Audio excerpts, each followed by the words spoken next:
Hey guys, so finally getting the studio set up. A few more things I need to do to fully get this thing rocking and cooking. But I wanted to start doing videos. Been thinking a lot over the past week or two, 10 days, whatever we're into now in November. Um, content wise for the new premium, which will be out shortly.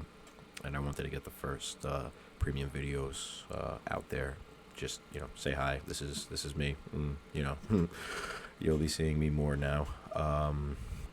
But I wanted to start with the chart that I sent yesterday about, can see this setup happening before we take out, 69.70, right? We knew there were sell walls at 68, 69. We got that initial pump up to 68, 69.1, and then we got obviously a massive unwind. There was a lot of stuff going on macro-wise with Evergrande and inflation prints, but we started to get the decouple that we've been talking about, right? We've been talking about this for a little bit in the Telegram. Correlations to regular markets are rolling. Obviously, Bitcoin and S&Ps, Nasdaq, whatever. But in general, S&Ps and Nasdaq have started to decouple risk-wise, which is huge because, in 2016, I always go back to the story. In 2016, we had,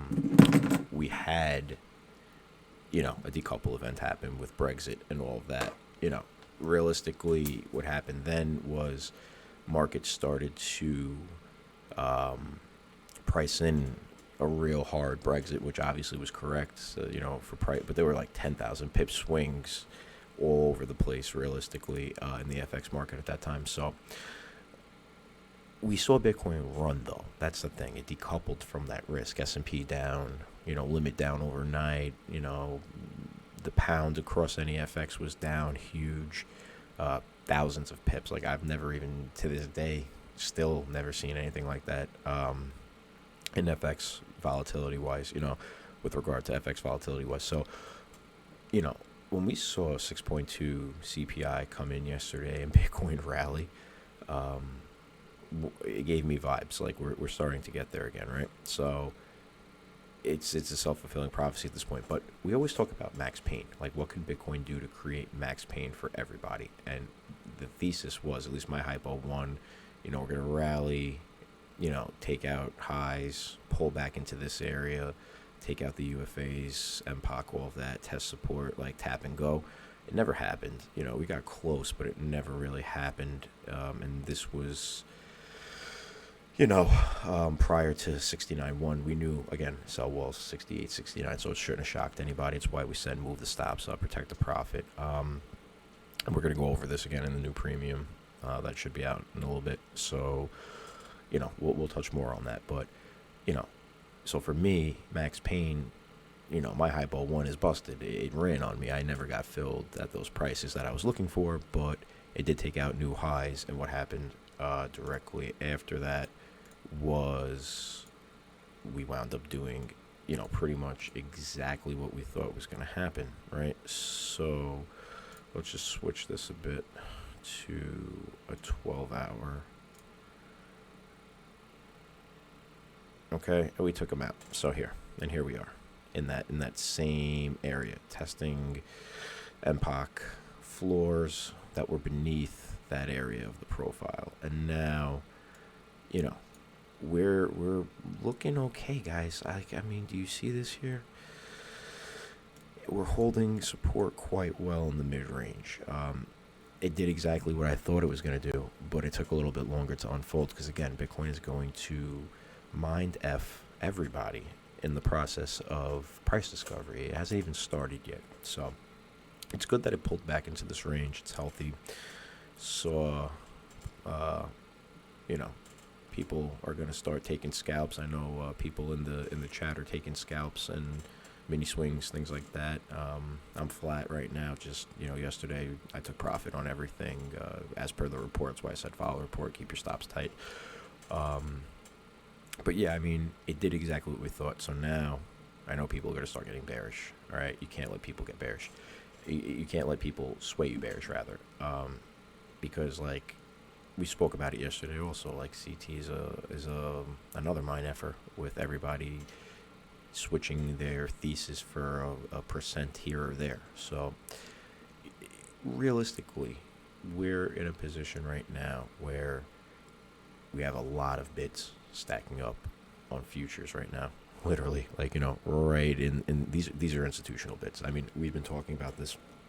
Had a conversation with a buddy of mine yesterday who made a lot of money in some shit coins, and was convincing him to pull out like a $500,000 and throw it into WBTC because he's on ETH right now, or REN BTC, whatever, which he's in the process of doing. And I was explaining this part, is that you're going to start seeing these bids accumulate higher and higher. They're chasing into the end of the year. These moves you're getting on the downside is liquidity harvesting. Like, you're trying to get the liquidity right to fill the orders below, and we know there's exchange shortage of spot, right? We know that. We know there's supply issues. We know the circulating supply to price is literally at a breakout point. So, I mean, again, these pullbacks shouldn't shock anybody.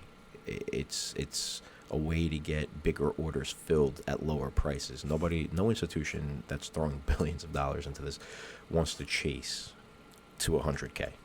So again, we've known for a while 70 and 71 are going to be tough, and the reason being, we went over it yesterday. This also, by the way, oh my god, like, I mean, I don't know if you guys were watching it, but like, geez, bro, like, it's just absolutely batshit crazy, this coin. It's hard to time, but I'm looking for an entry here. LRC guys, I know, kind of took off on everybody's face a little bit, but if it pulls back under $2, like, probably is, I don't want to say solid, but something to look at. Anyways, we know that this is the last little piece of the puzzle here, right? This is really the last little piece of the puzzle for all this right here. So, 71 is going to be tough. We knew it.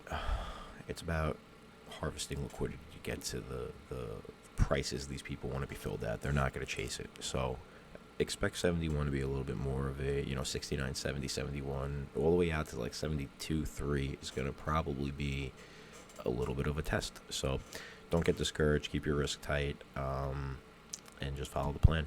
If you need anything, give us a holler in the, the premium, the Telegram. All right. I will be back.